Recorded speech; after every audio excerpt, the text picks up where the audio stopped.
Yes. Hi everyone, this is Didi. And I am Fred. And this is our 36-foot floating home sunshine. Join us as we go sailing.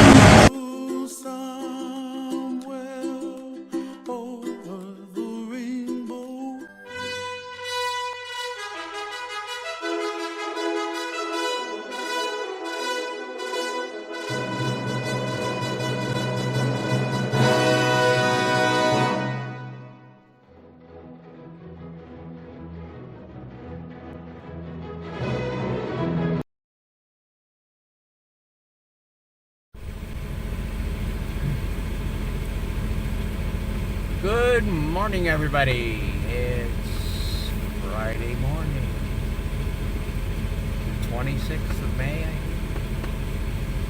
about 7:30 a.m. local time. We're on my 5 hours off of GMT. And haven't really been shooting much video because not much going on. We're still on the hunt for southeast trade winds. After almost 10 days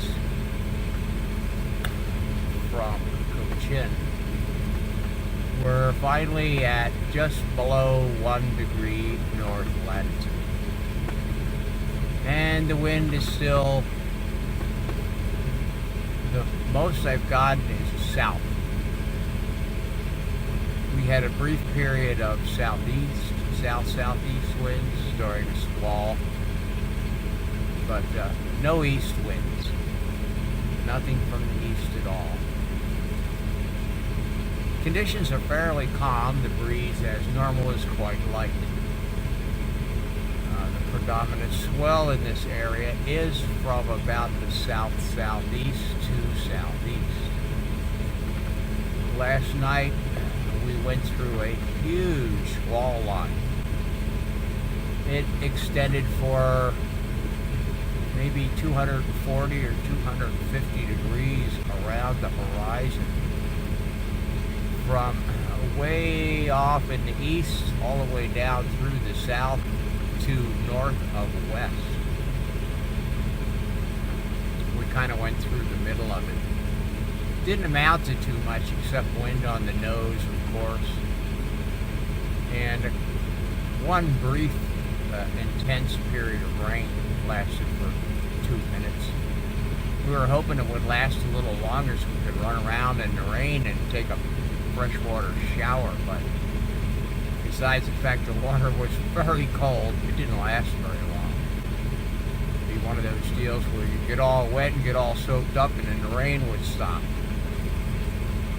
So, canceled a freshwater shower. I think I'm going to take a saltwater bath today, later on. Use a little bit of fresh water to rinse myself off.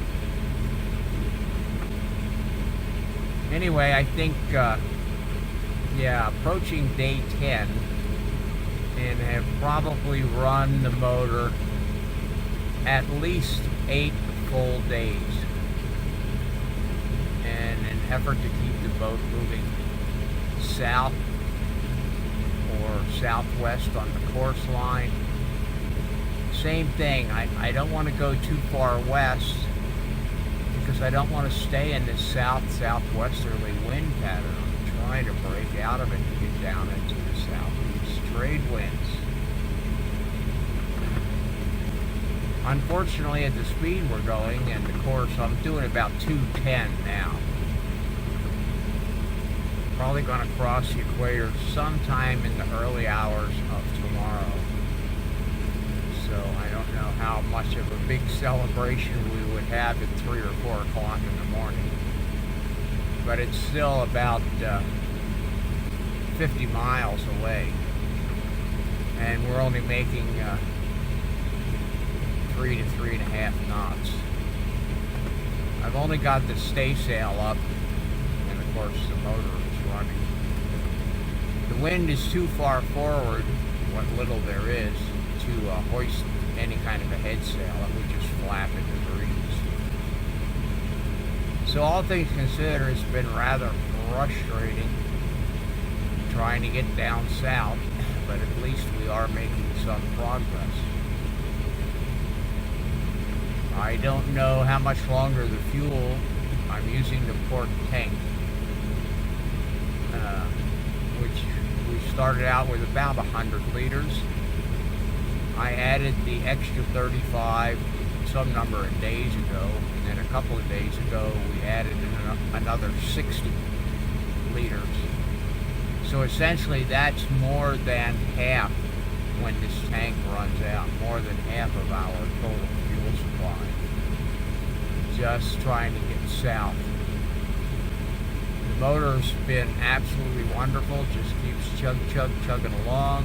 Did have a little problem with the siphon brake after being bounced around for a number of hours. It broke the siphon, so started the motor, ran for a little while, overheated, stopped it, made sure the water supply was getting up to the exhaust again, restarted the motor, and it was fine.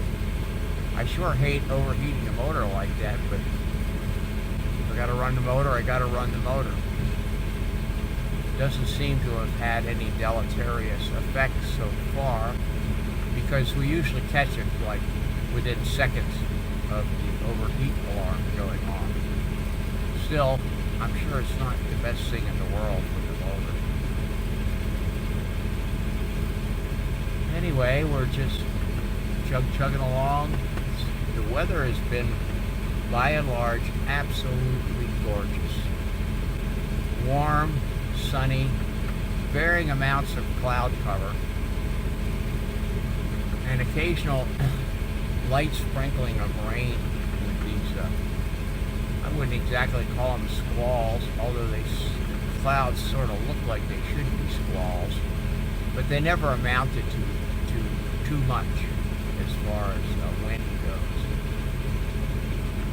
Like I said, sometimes just a little sprinkling bit of rain. One of our big challenges, you can see we've got the towels and stuff hung up in the back there, blocking the sunlight.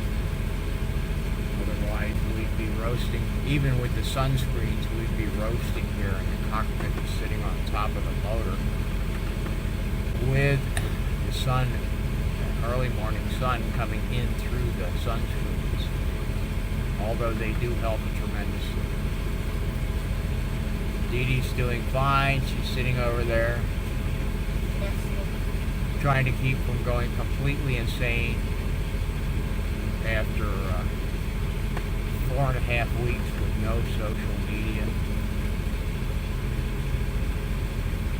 I don't know. She's so addicted to that stuff. She's semi going crazy all the time.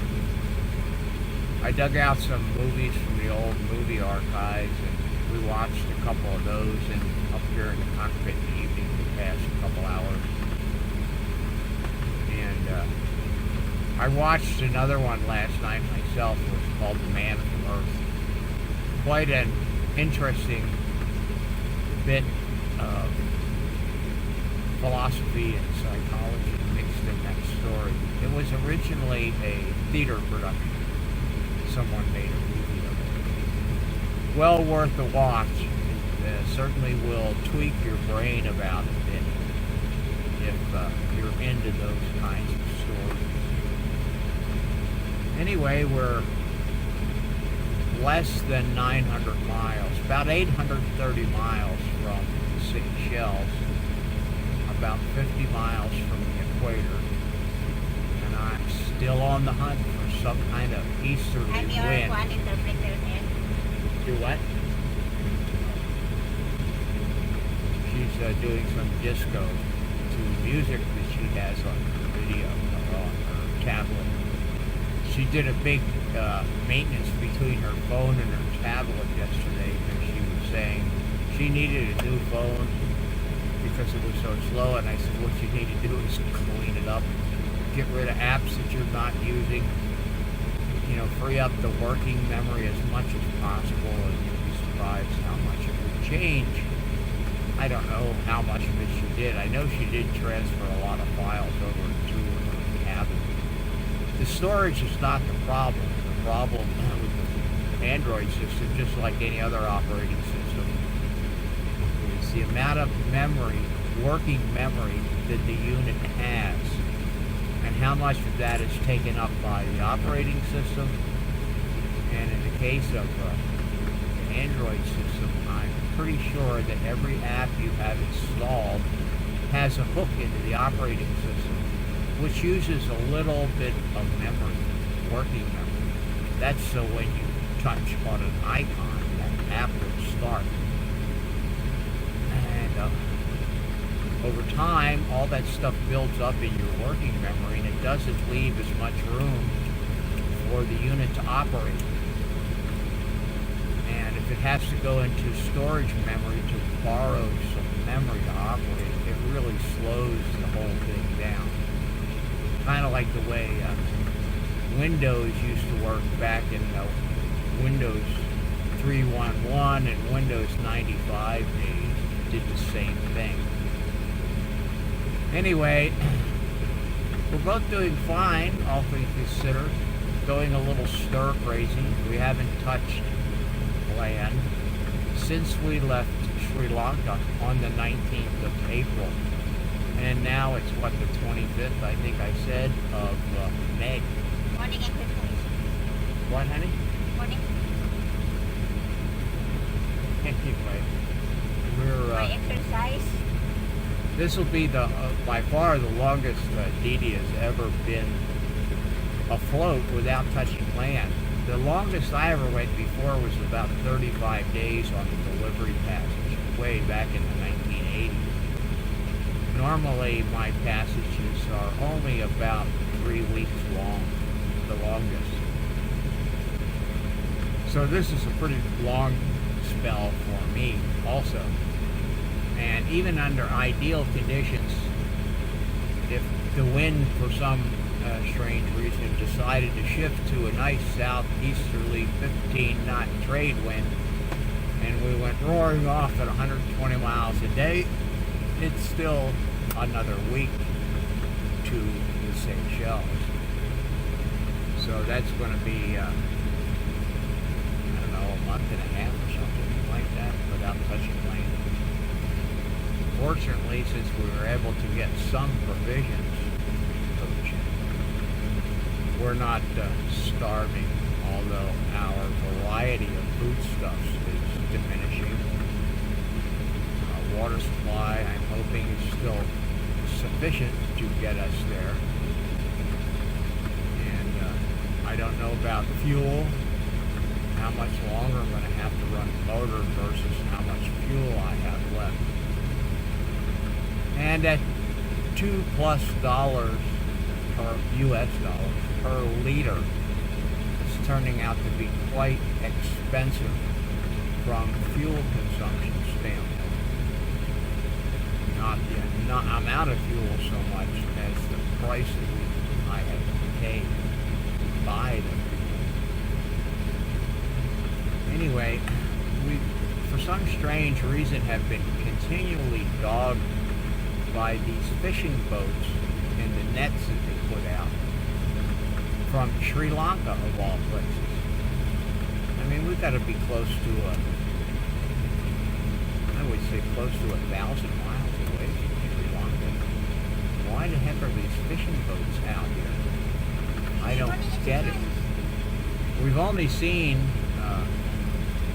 once we got through the 8-mile channel north of the Maldives and started heading generally southwest, we've only seen a couple of actual cargo ships on the AIS and have physically seen a couple of them as they cross our horizon. Mostly seem to be going from probably Australia up to the Red Sea, kind of on that coastline. Anyway, due south of us, of course, there's nothing. Antarctica. Well, Biot is down there in the British Indian Ocean territory, somewhere south of us. But that's a small little clump of islands, an archipelago of atolls. that the U.S. military leases from the British government. That's as far as I know, that's the base for the U.S. Navy in the Indian Ocean, as well as there's a big airport there for U.S. Air Force planes. You're not allowed to go there. I think even if you went in there and you were dying, they would be pretty upset if you tried to get in the harbor. There is one small atoll that you can go to in that group, with a small village right next to the lagoon entrance, but there's not much there. I don't know the number of permanent residents on that atoll. I imagine it's pretty small. Other than that, out here in this Indian Ocean, there ain't much, nothing. West of the Maldives until you get to the African coast or the coast of Madagascar. It's a huge hole out here in the ocean, especially down about 80 degrees east and 30 degrees south. It's a huge area in the Indian Ocean where there is absolutely nothing out there. So I'll say goodbye for now, and we'll check in again. Who knows? Maybe after we cross the equator. Because if it happens at nighttime, of course, we're not going to get much in the way of video in the dark. So I'll sign off. Say goodbye, sweetie. Bye, good morning.